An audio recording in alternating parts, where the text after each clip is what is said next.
საშინაო სკოლის გაკვეთილებს წარმოგიდგენთ კომპანია Silknet.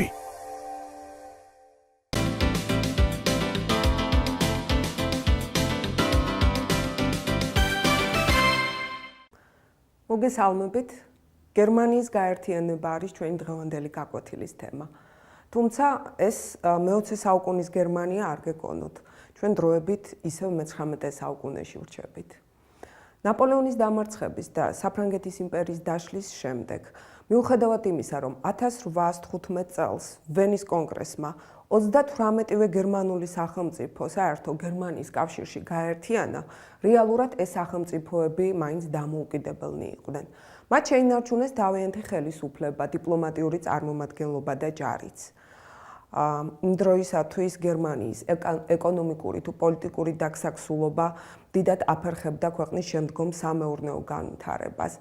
იმ დროინდელ გერმანიას ამსგავსებდნენ ადამიანს, რომლის სხეულის ნაწილები ისე იყო შეკოჭილი, რომ ორგანიზმში სისხლი ვერ მოძრაობდა. გერმანიის მოწინავე საზოგადოება ერთიანი ეროვნული გერმანული სახელმწიფოს შექმნისაკენ ისრაფოდა. რაც შეეხება მრავალეროვანი ავსტრიის იმპერიას, მის მიერ დაპყრობილი იტალიელები, უნგრელები თუ სლავები იმპერიისაგან გამოყოფასა და დამოუკიდებელი ეროვნული სახელმწიფოს შექმნას ცდილობდნენ. ეს მისწრაფება კი განსაკუთრებით 1848-49 წლების რევოლუციის დროს გამოვლინდა. ერთის მხრივ მოუსავლიანობამ და ეკონომიკურმა კრიზისმა, მეორეს მხრივ საფრანგეთში დაწყებულმა 1848 წლის რევოლუციამ ბიძგი მისცა მთელს ევროპაში რევოლუციურ ტალღას, რომელიც მთელს გერმანულ სახელმწიფოებშიც გავრცელდა. 1848 წელს ბერლინისა და ვენის ქუჩები ბარიკადებით იყო სავსე. იმდენად დაიძაბა რევოლუციური მდგომარეობა ქვეყანაში, რომ ავსტრიისა და პრუსიის მონარქები იძულებულნი გახდნენ დათმობაზე წასულიყვნენ და რეაქციული ხელისუფლება ლიბერალურით შეეცვალათ. უფრო მეტიც, მათ ქვეყანაში რიგი დემოკრატიული რეფორმებიც განახორციელეს. თუმცა ჰოჰენცოლერნებმა და ჰაბსბურგებმა რევოლუციის პერიოდში შეძლეს თავიანთი ჯარის ერთგულებისა და ბრძოლის უნარიანობის შენარჩუნება, რის გამოც ეს უკანასკნელი კვლავ რეაქციულ პოლიტიკას დაუბრუნდნენ. განსაკუთრებით ავსტრიას გაუჭირდა 1848 წლის უნგრეთის რევოლუციის ჩახშობა. მას დაეხმარა რუსეთის იმპერატორი ნიკოლოზ I, რომელმაც 100,000-იანი არმია გაუგზავნა ჰაბსბურგებს უნგრეთის რევოლუციის ჩასახშობად. საბოლოოდ უნგრეთი კვლავ ავსტრიის იმპერიის შემადგენლობაში დარჩა, ხოლო 1848-49 წლების რევოლუცია დამარცხდა. დაგსაქსულ გერმანიის სახელმწიფოებს შორის ყველაზე მეტად ეკონომიკურად პრუსია ვითარდებოდა. ამან პრუსიის მეფეს ვილჰელმ I საშუალება მისცა თავის ჯარი გაეზარდა, თუმცა სამხედრო ხარჯების გაზრდას დაუპირისპირდა პრუსიის პარლამენტი, რომელსაც რევოლუციის დროს სახელმწიფო ბიუჯეტის დამტკიცების უფლება მიეღო. მეფესა და პარლამენტს შორის ასეთი კონფრონტაციის დროს პრუსიის მეფემ პირველ მინისტრად დანიშნა ოტო ფონ ბისმარკი, რომელმაც თავის თავზე აიღო პასუხისმგებლობა პარლამენტთან არსებული კონფლიქტის დარეგულირებაზე. ბისმარკისათვის მთავარი იყო პრუსიის მეთაურობით გერმანული სახელმწიფოების გაერთიანება. მან 1862 წელს პრუსიის პარლამენტში გამოსვლისას განაცხადა, თანამედროვეობის ყველა საქმეები სიტყვებითა და უმრავლესობის დადგენილებით კი არ წყდება, არამედ მახვილითა და სისხლითო. ცხადი იყო, რომ ბისმარკი თავის მიზნის მისაღწევად აუცილებლად დაეყრდნობოდა იარაღს და იგი არ მოერიდებოდა ომს. გერმანული სახელმწიფოების გაერთიანებისათვის პრუსიას სჭირდებოდა ძლიერი, დიდი სახელმწიფოების თანადგომა. ამიტომ ბისმარკმა გადაწყვიტა პირველად რუსეთის თვითმკრობელობისაგან მიეღო მხარდაჭერა. 1863 წლის პოლონეთის, კონკრეტულად ვარშავის აჯანყების დროს რუსეთის წინააღმდეგ ბისმარკმა სასწრაფოდ ჩაკეტა პრუსია-პოლონეთის საზღვარი და რუსეთის იმპერატორს სამხედრო დახმარება შესთავაზა. ბისმარკის სტრატეგიამ გაამართლა. მან ნამდვილად მოიპოვა რუსეთის იმპერატორის ალექსანდრე მეორის კეთილგანწყობა. თუმცა ბისმარკის დიდ საქმეებს და დიდ მიზნებს წინ ეღობებოდა ავსტრიის ფაქტორი. ავსტრიელი ჰაბსბურგები არ დაუშვებდნენ პრუსიის მეთაურობით გერმანული სახელმწიფოების გაერთიანებას. ამიტომ საჭირო იყო ავსტრიაზე სამხედრო გამარჯვების მოპოვება. ბისმარკმა გადაწყვიტა ავსტრიის იზოლირება მოეხდინა რუსეთისა და საფრანგეთისაგან. რუსეთის იმპერატორმა ალექსანდრ მეორემ ბისმარკს ხარდაჭერა გამოუცხადა. ამით მან დასაჯა ავსტრიის იმპერატორი იმ უმადურობისათვის, რომელიც გამოიჩინა რუსეთის მიმართ. მან არ დააფასა 1848 წელს უნგრეთის აჯანყების ჩახშობაში რუსეთის დიდი ღვაწლი და 1853 წელს ყირიმის ომის დროს რუსეთის იმპერატორი აიძულა ბალკანეთის ნახევარკუნძულიდან გაეყვანა თავის ჯარები. გარდა ამისა, ალექსანდრ მეორე ცდილობდა პრუსიისათვის ეჩვენებინა, რომ ის კმაყოფილი იყო და აფასებდა თავის დროზე პოლონეთის აჯანყებაში პრუსიის მხარდაჭერას.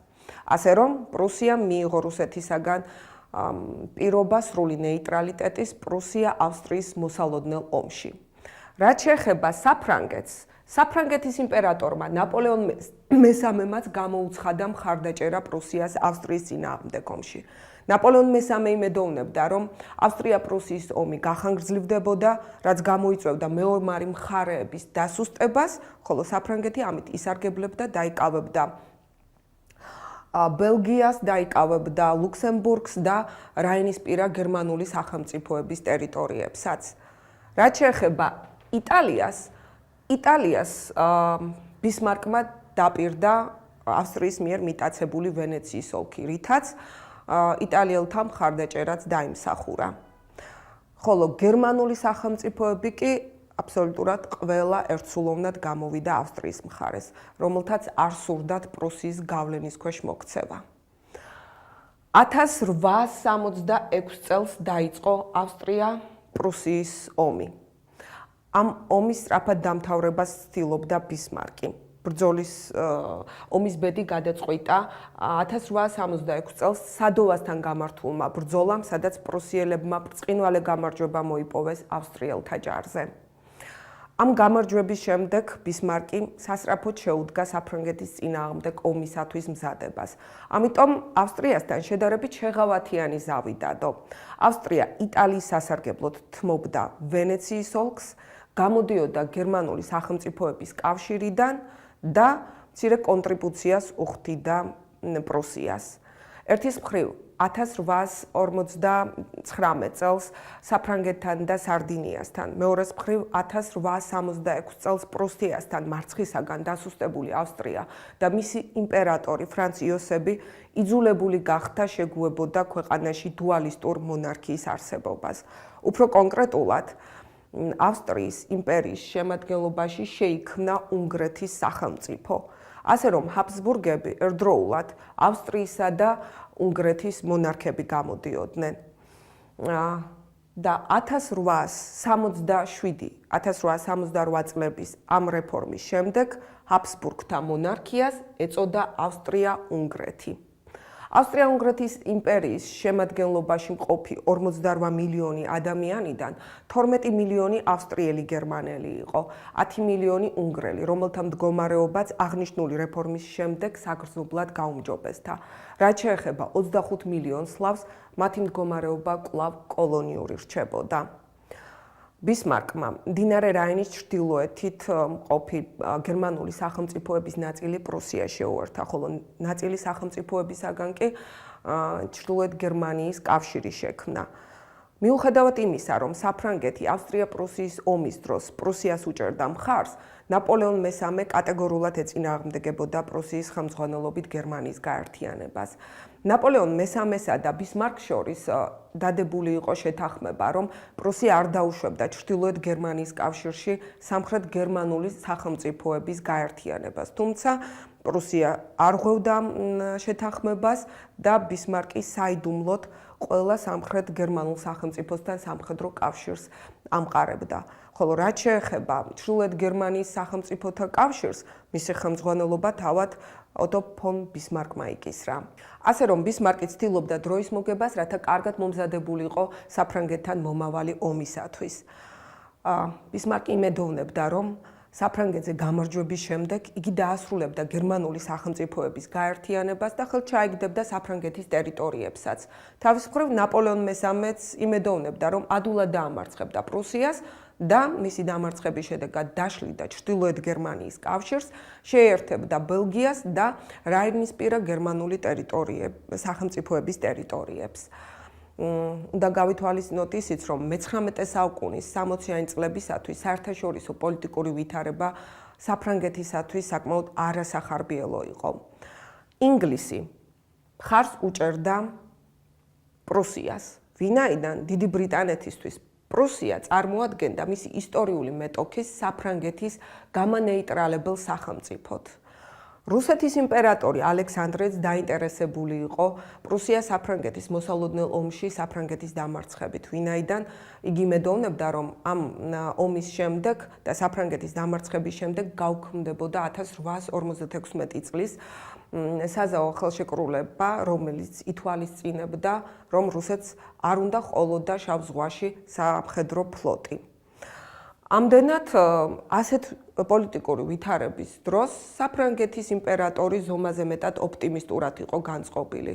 ის ფიქრობდა, რომ ძალიან მოკლე დროში შეძლებდა პრუსიის დამარცხებას. უფრო მეტიც, მან 1871 წლის 19 ივლისს ომი გამოუცხადა პრუსიას. ბისმარკი ფრიად კმაყოფილი დარჩა, რადგან მისთვის ესოდენ სასურველი ომი მისმა მეტოქემ საფრანგეთმა გამოუცხადა და ამით გერმანელთა და საერთაშორისო საზოგადოების თვალში აგრესორად პრუსიის ნაცვლად საფრანგეთი გამოდიოდა. 1871 წლის 2 სექტემბერს ქალაქ სედანის დაკარგვის შემდეგ საფრანგეთის იმპერატორი ნაპოლეონ მესამე და ფრანგთა 80,000-იანი არმია დანებდა პრუსიას. ამან საფრანგეთში საყოველთა უკმაყოფილება, სახელმწიფო გადატრიალება, მონარქიის დამხობა და რესპუბლიკის გამოცხადება გამოიწვია. მიუხედავად იმისა, რომ ფრანგი ხალხი გმირულად იცავდა თავის დედაქალაქს, მეცში, ციხესიმაგრე მეცში განლაგებული ფრანგული დიდი არმია მაინც დანებდა პრუსიას. ფრანგი მოსახლეობა მიიჩნევდა, რომ დროებითი ეგრეთ წოდებული ეროვნული თავდაცვის მთავრობა ეროვნული ღალატის მთავრობა იყო, რომელიც ფარულად გაურიგდა ოტო ფონ ბისმარკს. ასე რომ 1870-71 წლებში პრუსია საფრანგეთის ომში პრუსიამ გამარჯვება მოიპოვა და ბოლოს საფრანგეთში ვერსალის დიდ სარკეებიან დარბაზში 1871 წლის 18 იანვარს ჩრდილოეთ გერმანიის კავშირის სახელმწიფოთა მეთაურებმა და ამ კავშირში შემავალმა 4 სამხრეთ გერმანულმა სახელმწიფომ გერმანიის იმპერატორად გამოაცხადა პრუსიის მეფე ვილჰელმ I. საფრანგეთ-პრუსიის ომის დროს დასრულდა გერმანიის ეროვნული გაერთიანება, შეიქმნა გერმანიის იმპერია პრუსიის მონარქთა ხელმძღვანელობით. ჩვენ ისევ დაუბრუნდებით გერმანიას პირველ მსოფლიო ომში. ნახვამდის.